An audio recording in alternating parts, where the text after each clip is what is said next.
ho, ho! Hello. Good morning. Good morning. How are you, Coach? I'm good. Yeah, Good for the most part. for the most part. Yeah, it's kind of Christmas chaos here. Yeah, I'm ready for peace. Peace would be lovely. Yes, Yay.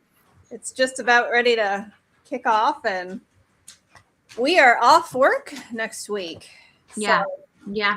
there you go. Yay. How's everybody doing today? That's what I got. That's what I got. Exactly.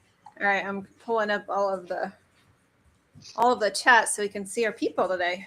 Oh yeah. First of all, I look like I've been punched in the face because apparently you're supposed to take your contacts out every night. And I have a reason why I don't, because I have a lot of long nails, and every time I go and I scratch my eyeball every time I take them out.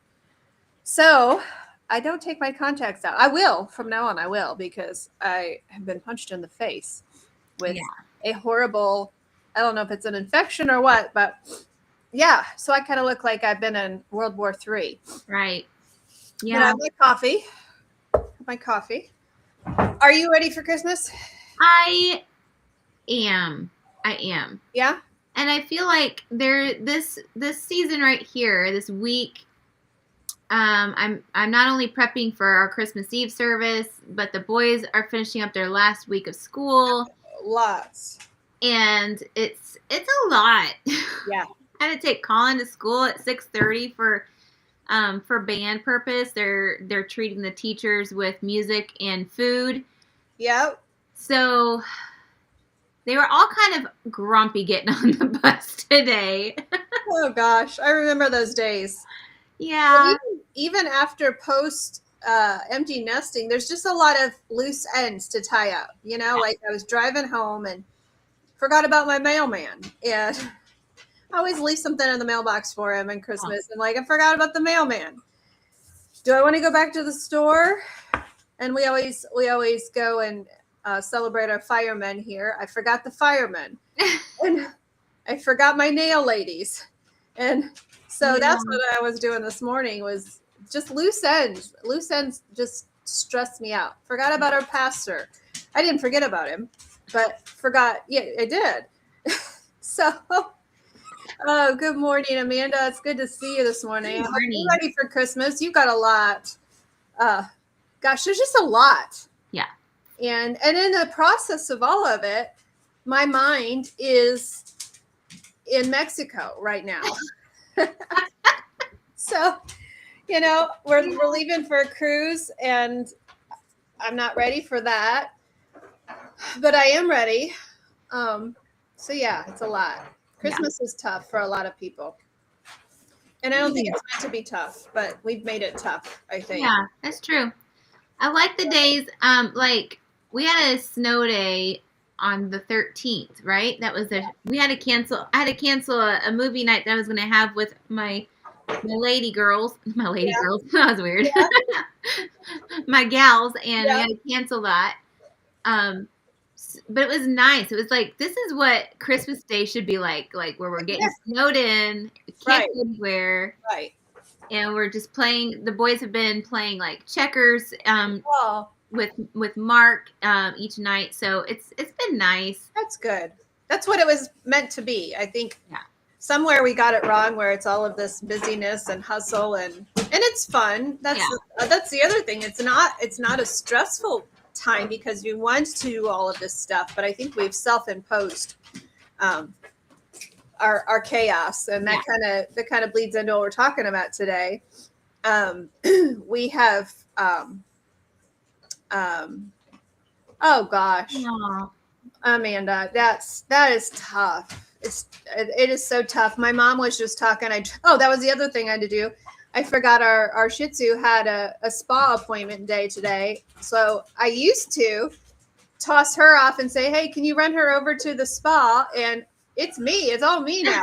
So, but our mom was talking this morning about how her mom is gone this year, and it's just different. It's just Yeah. different.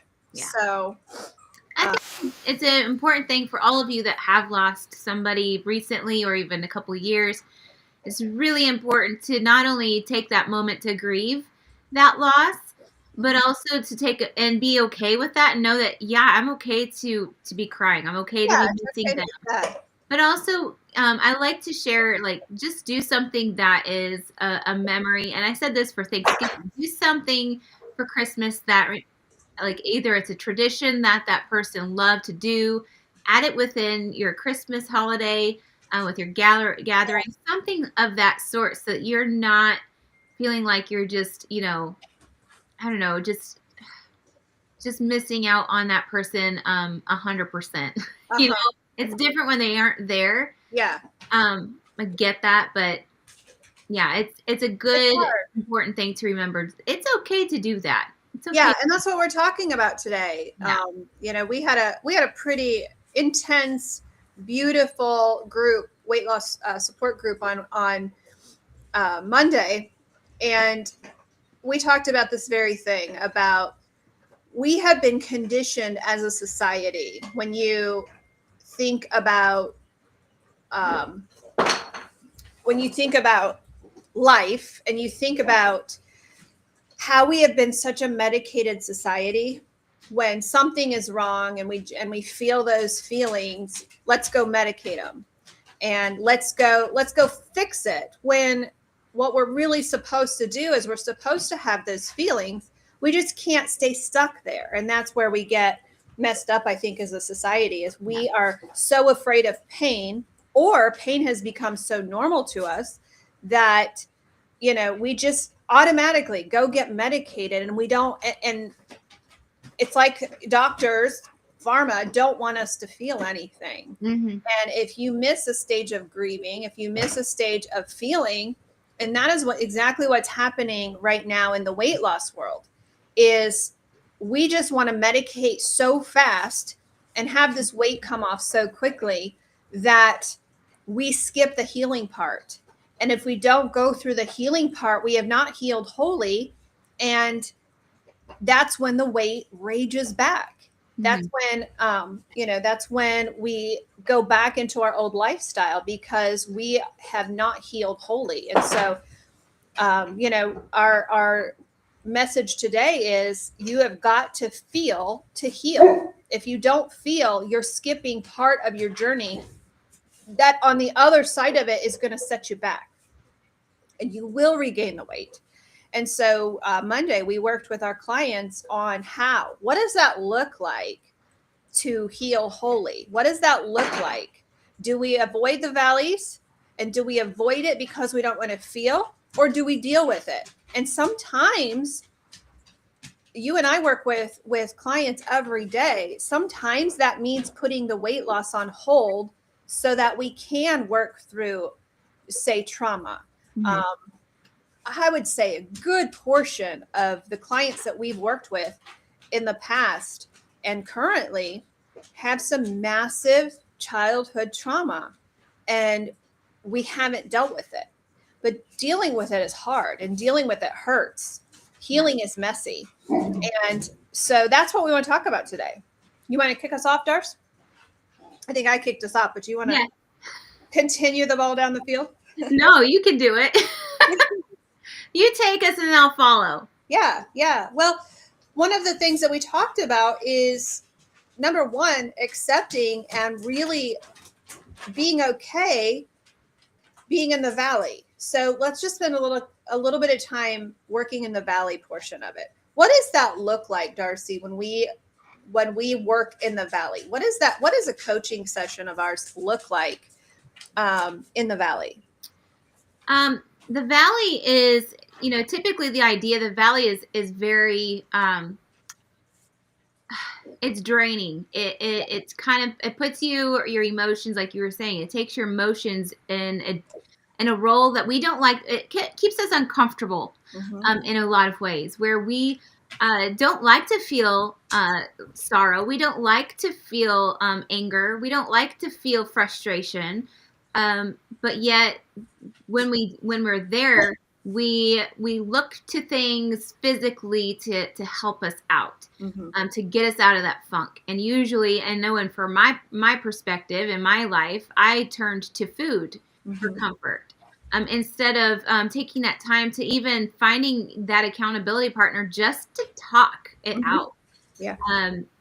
But I think the valley is a moment of, I think the biggest thing is that we don't like to be uncomfortable, Mm-hmm. and we like to stay in our zone, and we like to put on masks there. So Mm-hmm. we're trying to find the things to get us back up into the valley, or not the valley, but the mountaintop, and stay there because we like to be at the mountaintop. Yeah. But initially, like, that discomfort is the spiral effect if you don't know how to utilize it as a growth moment. Mm-hmm. Yeah. Yeah. So We talk a lot about we're people of faith. I don't hide it from the clientele that we bring in. You don't have to be a person of faith to go through the program, but a lot of times, we talk about one thing, the enemy. We talk about the red dog versus the blue dog. That's the way you can translate it if you don't have a faith. But we talk about how the enemy, his power is removed when we bring things to light.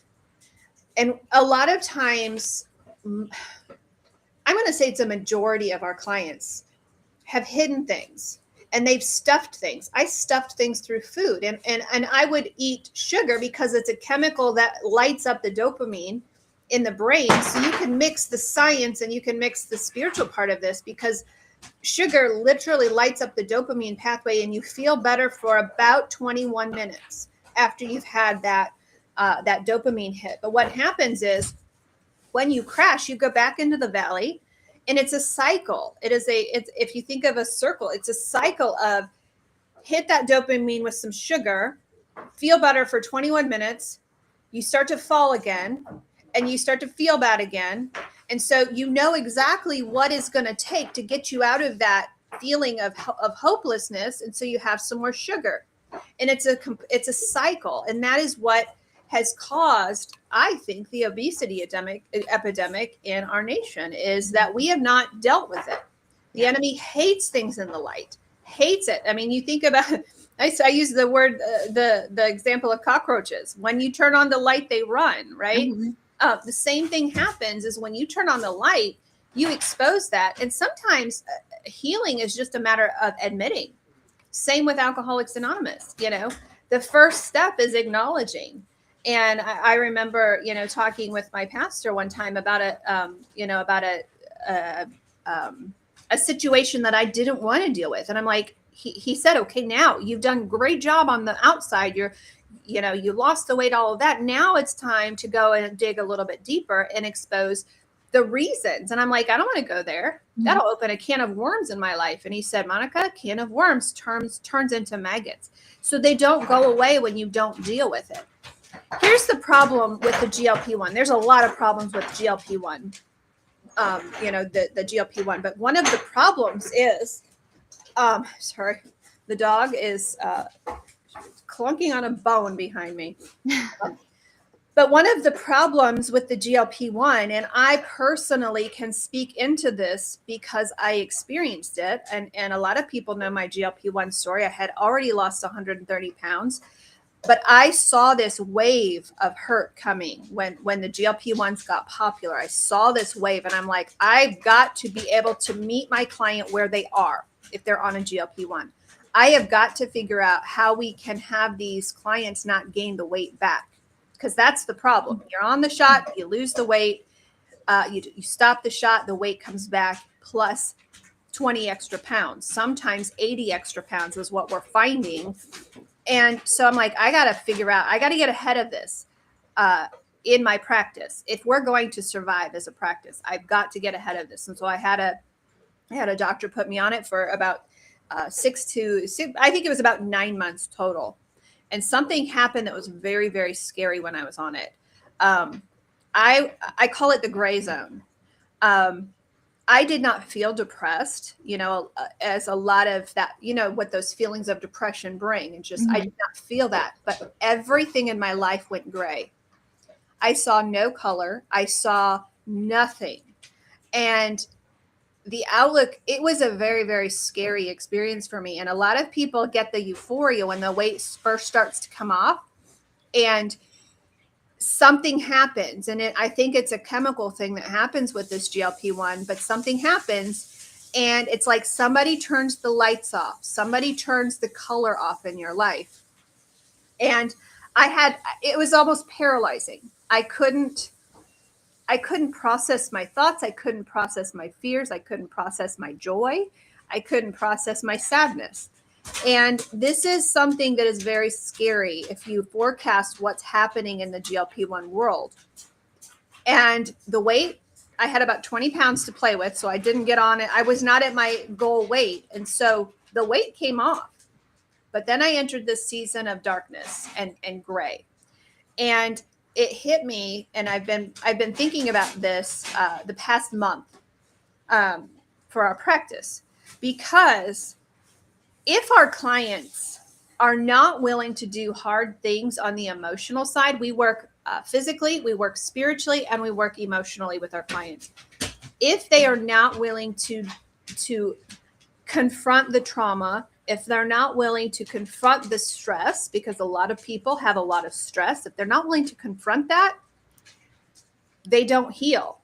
The weight comes off. Now, sometimes the weight doesn't come off because stress releases cortisol. Cortisol releases insulin. In the presence of insulin, you do not lose weight. Okay, so sometimes the weight actually stops coming off during these seasons. And if the client is not willing to do the hard things and to open those trauma bags, the weight stops. And then they tend to spiral. And so it is a passion of ours that when we walk through these seasons with the clients, that we do open those things up. Now, we are not counselors. We don't play one on the internet. But there are a lot of times I'm like, you know what? Let's pause the weight loss just for a little bit so that you can start to work through these seasons, because at the end of the day, your reward is going to come on the other side of it because you've worked through those things. Mm-hmm. Talk to me a little bit, Darcy. I think this is pretty public knowledge, but when we brought in counseling for our clients, you kind of resisted it a little bit. Mm-hmm. You kind of was like, oh, I don't need to open any of those things, because number one, I don't know if you knew that you had issues or if you knew that you could possibly find things you didn't want to know, but you kind of did a little bit of a turn on that, especially with the exercise that you did with your husband. Yeah. Talk to us a little bit about why you maybe didn't want to go down that path, or, you know, what was your pause on that? Because I think that's really enlightening for a lot of people, because I don't think you were the only one that feels that way. I think it came down to after actually going through the Overeaters Anonymous, and, you know, having to do the workbook, and it talked about like the things that you struggle with. The key word for me was trust. Yeah. And I have a very little trust for people. Yeah. And for my personality, I know it well enough because I've spent a lot of time understanding myself, and I've journaled, I've worked things out. I do a lot of Bible studies. So I do a lot of deep dives personally, and I do take that time. Mm-hmm. And I can say that not everybody does that. They don't take the time to be able to understand how they work. Right. I have a growth mindset, and I'm learning that other people have a fixed mindset where they don't see the point of growing, or that there is any viewpoint in possibly growing from a situation. And that's a legit thing. Mm-hmm. But once I learned that I had trust issues, I think the other thing was also finding the right person. If I were to open up to somebody and they were to ask me questions, finding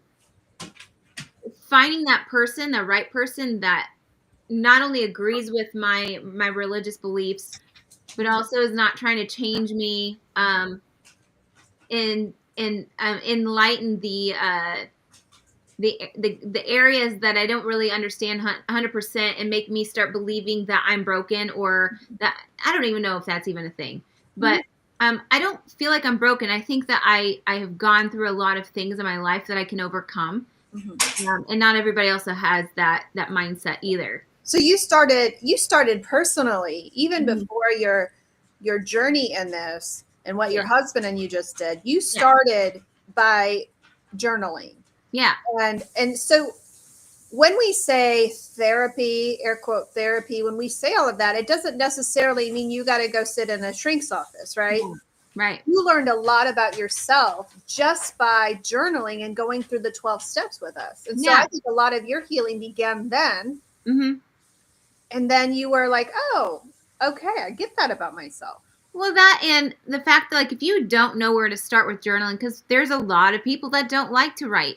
There's a lot of people that don't know what to write. Right. And I just started at, talking about my life, because that's what we know best. We know our life the best. We've experienced life. Mm-hmm. We've experienced living with people, and we were raised by, somebody who took care of us, either that be our biological parents or even adoptive parents. We all have an experience. Yeah. And in our marriage thing that we did, we both kind of had to go down and share it with people, like what our upbringing looked like and what we experienced. And when you are able to write it out and then even say it out loud to other people, it brings to light certain things and why you are the way you are. Yeah. And I think and then being able to listen to Mark's story, being able to listen to my own story, and then see how our parenting is based off of our upbringing, it's pretty amazing. Yeah. But I would just say, like, I just wasn't 100% like against counseling. It was more of like, I didn't want to have to take the time to find somebody to help me when I didn't really feel like I was 100% broken. And there's other people out there that have more trauma than I do in their past. And so why would I take the time to, like, talk about it? But then I found, there is a reason why I went to food. There is a reason why I didn't know how to communicate well with others, or how I blow up quickly instead of thinking things through. And I'm just a highly emotional, in-tuned person. Yeah. So I think part of it was laziness. Part of it was I don't trust people. Part of it was I don't want to be diagnosed with something and then I just lean on that diagnosis and have an excuse for staying where I am. Yeah. Well, a lot of times, if you think about it as proactive, if you think about it as like, I believe that if you lose over 30 pounds, you need to go unpackage that with a counselor. I just believe that is a really healthy thing, because when you lose weight physically, especially if you lose, over 30 pounds, you're a different person because your chemicals have changed. There's a lot of things that changes with those things. And so going to a counselor does not have to be scary. It's like, hey, can you help me unwrap what I lost? Can you help me unwrap? You may find something, you may not find something, but we don't hesitate to take our cars for a tune-up. We don't hesitate to do, to go to the dentist to get our teeth cleaned. Those are proactive things that are not a bad thing. Now, when you do go to a counselor and you find it, hey, maybe this was the root of where my weight began, my weight gain began. That's just a positive. It's just a benefit. So we don't hesitate to go and get proactive things at the doctor or proactive things with our cars. Same should go for ourselves. And, even just unpackaging what just happened to my body, what just happened when I lost all this weight.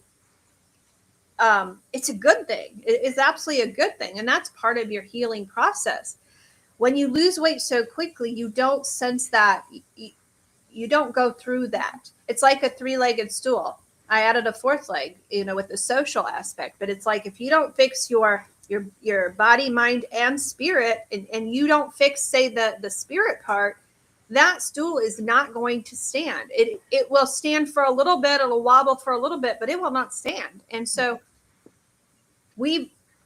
I don't believe that healthy weight loss can happen without unpackaging that. What just happened in my mind? What just happened, around me socially. I think that's the fourth leg of the stool that, and that's something that's kind of fixed as you're going through the journey. But even after I lost all the weight, my social aspect kicked in because the very son who saved my life wanted me to start eating like I used to again. And so even after the weight comes off, you still have to kind of wrestle those demons a little bit and proactively think, is this weight gonna stay off? Did I fix all of these? And it is probably, losing weight is the easy part of this. Keeping it off is the hard part. We know that. Mm-hmm. But also fixing the emotions, fixing all of those other things, that is probably harder than the entire process. Yeah. Now, when you do this, you have to go to a doctor, physician, counselor who understands nutrition, because we have also had therapists completely derail clients and send them right back into obesity. Mm-hmm. And that is really, really important. When you do go through that, is make sure you find the right therapist to work with, not one that's going to send you back to emotional eating. Right. Yeah. So like going back into the valley, we talk about different seasons in our program that our clients go through during their weight loss. One of them is, the honeymoon phase. We go through the excitement of losing that and feeling better and seeing how canceling out those foods that you used to eat and go to how they made you feel groggy and gross and foggy minded and all that jazz. And then there's going into the phase of, okay, do I really want, this is where the counseling part comes in. Like, do I really want to continue this? Mm-hmm. I'm missing out on what everybody else is doing. There's so much chaos in my calendar that I don't know if this is sustainable for me, because I, am never knowing where I'm going to go eat. Mm-hmm. And then there's that other point in that fork in the road where when that person has decided that they feel so good that they have been able to work on the mental side of things by doing our program where we work on the mental side of your journey. Mm-hmm. And that's when they decide, oh yes, there's nothing in the, God's green earth that I'm going to be turning back. I'm not doing this. I'm not going back to where I was. Mm-hmm. And that's the next phase of, because the one kind of ends. The one fork in the road just kind of ends. Then you're back to where you were. But the other fork in the road, when you choose that side, then that light bulb moment comes on. Yeah. Then you realize and you see that those trials and tribulations that you've gone through during your journey, through your life, through all those moments were moments where they were teaching moments. Yeah. They were opportunities for growth. Yeah. And that's why I say about, for me now, I love living in the discomfort. Mm-hmm. I love being able to, try things that I would have so flippin' nervous about and never saw myself doing, or, like giving messages, messages, or they're not Bible messages to students or even adults, and sharing my story in front of people and speaking in front of them. And then to, speaking during worship, things like that. Mm-hmm. are out of my comfort zone, because words were not my friend. I always despised words.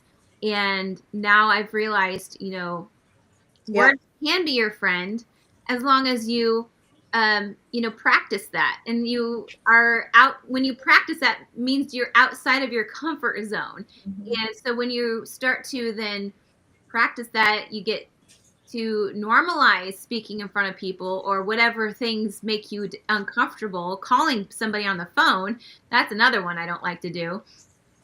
Which that's our program. I call people and strangers all the time now. Yeah. When you do that multiple times over and over and over, your tiny little comfort bubble starts to expand to be a little bit bigger, a little bit bigger, and a little bit bigger. Yeah. So that's why I don't love being in the valley. Nobody loves to be in the valley, but that's an opportunity that, that's a teaching moment for you, as long as you're willing, as long as you're ready. Yeah.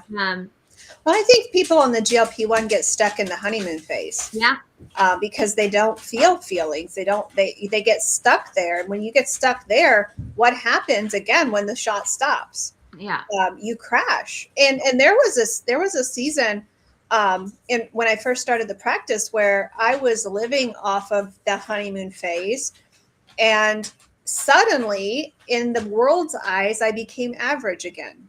When you become average again, that's when you are in the most dangerous place, because you don't have those before pictures. You don't have those, you don't remember. When you start to forget how you felt when you were overweight, when you start to forget those things, that eats at you. And that's when the weight starts coming back. Yeah. I no longer care about our clients losing weight. I do. I care. I'm excited. But my passion is, okay, you're here. There's a point when a client gets within 20 pounds of their weight loss, I stop coaching them weight loss, because that's just naturally happening. They're naturally eating correctly. When they have about 20 pounds to go, we start going into maintenance, because I need their attitude. I need their mindset to be long-term at that point, because there comes a time when that scale, it happened for me when the scale stopped and I was okay. Mentally, you're so used to that scale and those numbers falling that you kind of shift into a I don't care attitude. You kind of shift into this mode of, well, I'm okay now. You can't be in an I'm okay now state when you're in maintenance, because you always have, for the rest of your life, you're going to have the danger of the weight coming back. So I begin to shift my clients into, okay, let's talk maintenance. What do you love about your lifestyle now? Where are you frustrated? And we work through those frustrations more than we do staying on plan, because that's when the dangerous part of your weight loss begins, right there.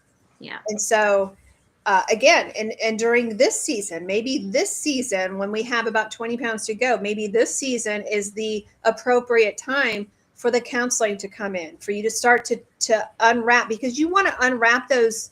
If there's any darkness in there, you want to unwrap that before you go into maintenance, because that's when those monsters are going to start creeping in. Yeah. And that's when you're going to start to find that the weight is coming back. And the thing of it is, the weight doesn't come back 30 pounds at a time unless you're on the weight loss shot. Then they come back I'm not even kidding. They come back 30 pounds at a time. But when you've done it right, those pounds don't come back. They come back 1 pound at a time. So you're kind of eased and you're kind of sleeping into your weight gain again. Mm-hmm. And that is, that's when we say, okay, you need to let the scale be your coach, and have a 5-pound window of, hey, when it happened to me this morning, I've been living at 136 for the past 6 weeks, which is fine. I'm happy there. That's where I feel my best. This morning it was 140. So my mind today is like, okay, we're getting, 145 is my window. But when I see 140, I'm like, something needs to, what's going on? Am I feeling a lot of stress? What's the deal? Yeah. What's the root of that?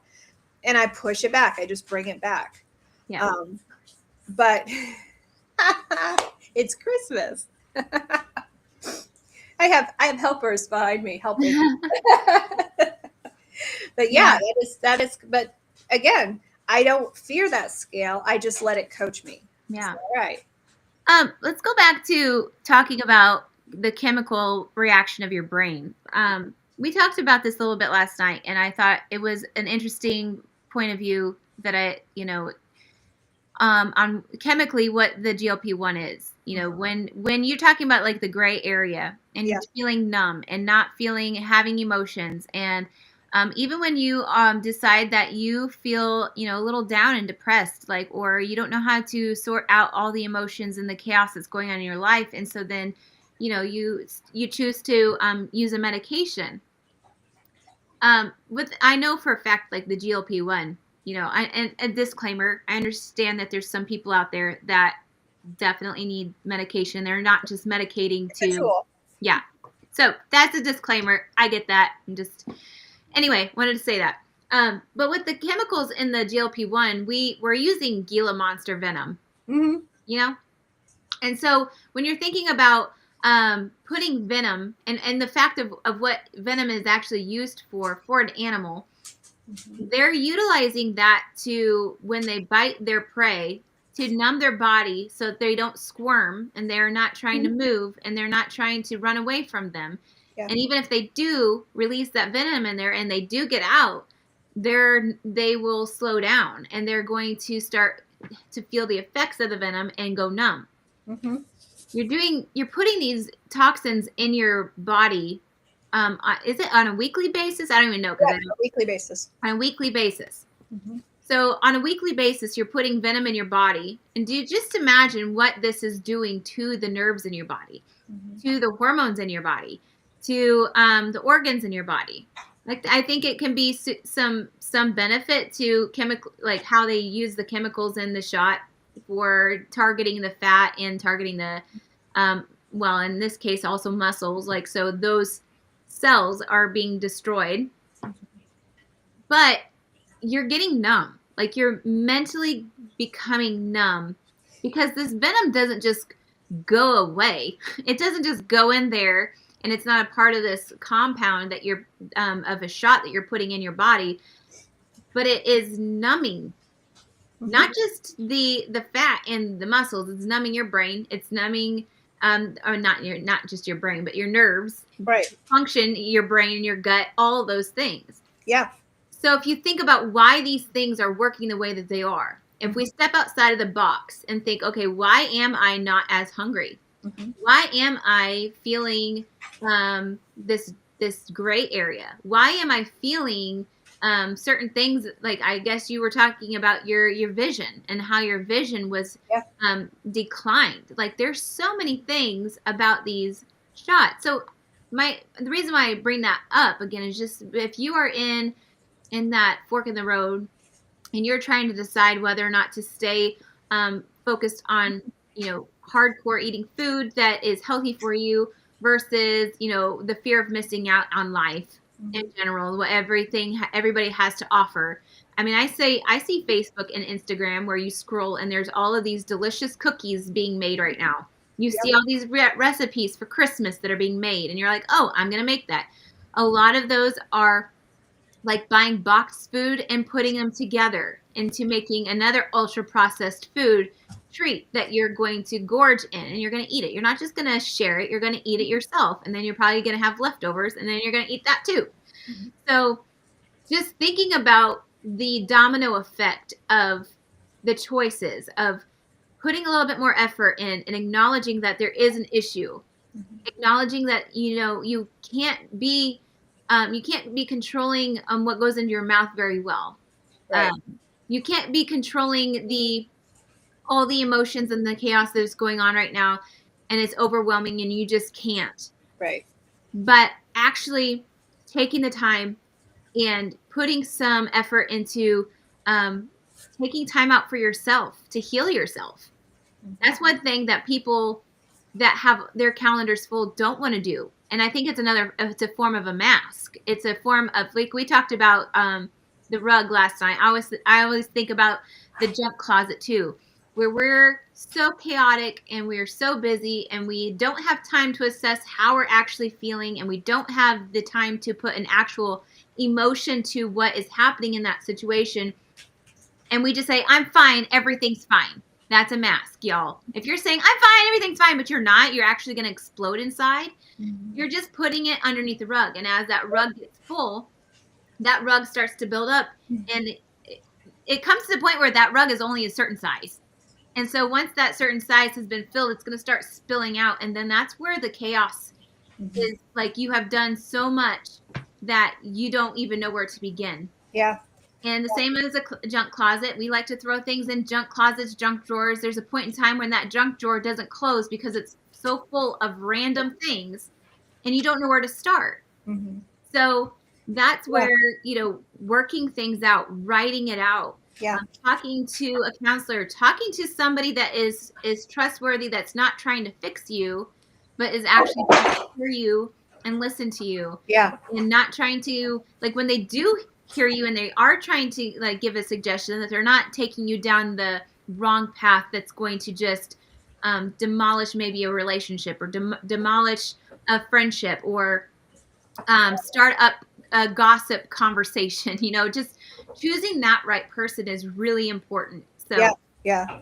Well, and that's what, the GLP-1 is exactly what they do. They take the shot, they shove everything under the rug. And like you said, eventually the rug is only so big and you have to deal with these things. The problem is my attitude. When I was almost 300 pounds, I told God I would do anything if you just get this off. I will not ever put it back again. If you just give me the shot, not the real shot. If you just give me some grace and get this body fat off of me, I will never do it again. And scientifically, when you're on the shot, the GLP-1, you don't get that choice, because you only eat 800 calories. And when you crash that metabolism, it takes a minimum of 4 months to reverse that. And so when people, think that they're eating healthy on the shot, and they're like, okay, I lost the weight, it's done, and they go to Texas Roadhouse, get what they think is a healthy meal, the healthiest meal there is 1,200 calories. So that food noises come back. You think you're eating healthy. When you have adapted at 800 calories, you're starting to gain about a pound a week, eating 1,200 calories, which is not enough to keep a toddler alive. Yeah. So you have to titrate off of that, and you've got to reverse your diet going up. So scientifically, my wish to God was not even possible, because metabolically, you can't. Coming from a starvation diet, you cannot bring yourself out of it eating a healthy way. You have to reverse your diet, and it takes math to do that. We don't take our clients to a reverse diet unless I have 4 to 6 months to work with them. And so scientifically, it's not possible. Adding on to that problem of the math problem, you haven't dealt with the trauma in your life. You haven't dealt with the reason why you became overweight in the first place. If you don't deal with that, you have no shot of keeping it off. And so what we're saying is, go through the valleys, do it the right way, both scientifically, calorie wise, content of what you eat right wise, as well as the mental health part, as well as the spiritual part, because we all have a spirit. Whether you have a faith or not, you have a spirit. And if you don't fix that, and then the social aspect, if you don't align your families with your new lifestyle, you're going to, the first time Aunt Susie brings her pie in, you are going to say, oh, well, what the heck? Yeah. And again, the weight does not come back 20 pounds at a time. It comes back 1 pound at a time. We did not get overweight overnight. It took a long time. Side note to that is GLP-1, it comes back 30 at a time because of the math. We go back to the math part of that. Mm-hmm. So you have to feel, and you have to go through the valleys in order to heal. You have to. A lot of people want to take a shortcut, and you cannot take a shortcut doing that. Right. Wow. So that's our message today. Yeah. It's our message today. You've got to feel to heal. So if you are on this journey, you're like, oh crap, I have not done that. Give us a call. Get on our schedule. And let's start the new year out right. Mm-hmm. Let's start you out the right way so that you won't have to be back here the same time next year, 40 pounds heavier, because you didn't want to do that part of the healing process. I would add, this is a pretty heavy topic for Christmas spirit. Yes, it is. Honestly, if you think about, a lot of people during this time, they're hurting, they're struggling. They don't know what's up and down because of either trauma, loss, loneliness. Yep. All the dark spaces. I mean, scientifically, we don't see the sun as much if you're over here in the coast where there's no sun. Yes. For days. I mean, there's things that are going to keep you down. And I think during this winter time, yes, things are chaotic and fast, and you feel like you are having to take kids to all the Christmas programs, all the band practices, all the sports, and all those things that you're doing constantly. You're the driver all the time to everywhere, or maybe the grandparent that's also doing the job and helping the other people. Like, you are busy and you are taking care of others, but I would highly encourage you during this holiday season and even the beginning of the next season is realizing how important you are and how you need to put yourself on that calendar and have you time so that you can adjust your mindset and acknowledge the fact that you can't just keep putting things underneath the rug. Yeah. You're going to fall head over heels over that rug that has got too much stuff under it. Yeah. And a lot of our women that we work with, they're super women. They want to make everybody feel good. They put themselves last. And until you put yourself first, both body, mind, and spirit, you're going to end up tripping over that rug every single time. Yeah. And we want to stop that. We want to get that rug out of here. I don't have any rugs in my house anymore. We have Great Danes and you can't. But it is true. But I do have a junk drawer and I do have a closet full in my front room full of crap. Mm-hmm. And the door to my front closet now doesn't shut because there's so much crap in there. So, yeah. Sometimes that physical stuff is just as hard as the emotional. It really is. And I'm an empty nester, so I don't even have kids. Well, it is their crap. Yeah. They just haven't moved it out. Well, tell them to come get it. That worked for us, right, Mom? Right. Yeah. She was complaining about that Sunday night about all the crap in her room. Mm-hmm. I think it is our stuff. So. Well, it is, and I told her to get rid of it, but she never did. Yeah, I know. It's hard to get rid of stuff. Yeah. If you're frustrated with your weight loss and it hasn't worked, if you've tried the shot, if you've tried the diet, if you're on the shot, please don't get off of the shot. If you are on the shot right now, this has been a mistake of a lot of people who are like, the shot, I've lost my eyesight. It's not worth it. And then they stop taking the shot and then they come to us. We cannot help you because we have to very carefully take you off of it. Yeah. There is a way to do it. And that's why I did the program in the first place, because I needed to find out what do I need to do for my people who need help. There's a way that we take you off. We don't just take you off. I need 4 months with you to reverse your diet before you can come off of that. We titrate that weight loss shot down. We reverse your diet, and then you're good to go because you've also worked through, through the emotional stuff too. Yeah. So, and it's not. And again, like just as disclaimer, we're not dogging on people that have made that choice either. Like that is a choice you made, but I would have done it. Yeah, I know we would have. I would have probably done it too. Yeah. But I have a better key for you, a better door to open. Yeah, you don't have to gain the weight back, guys. No. You don't. But you got to do it right. And that's what we're here to help. If you haven't started the shot and you're like, I was thinking about it, call us first. Let's get you through 3 months of Valley time. That's why I love our 3-month program, because we have Valley time with them. If you come into us and you're like only needing 8 weeks, you're going to be in the honeymoon phase. And then when that 8 weeks is done, you're going to be like, oh my gosh, my husband just got it's a mess. That's why we love our 3-month program.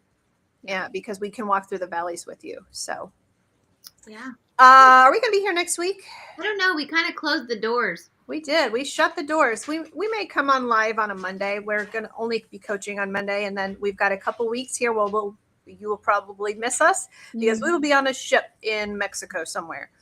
I don't even know if that's where we're going. But I don't know. I'm just along for the ride. So we'll be gone for a couple of weeks, but get on our schedules. As tax accountants, their busy season is April. January through April. Our busy season starts in January. So if you're like, hey, I just need to nail your calendar down, you don't have to start before Christmas. You can be ready to start with us on the 1st, but get on our schedule because our schedules fill up very, very quickly in January. So we hope you have a Merry Christmas. If we don't see you before, we may do a surprise drop-in, but right now, have a Merry Christmas and let us know. KM Health Coaching is our website. You can go find Coach Darcy's website. You can find my website on there, kmhealthcoaching.org. We put all of our clients on a CGM now because data-driven weight loss is the most successful weight loss.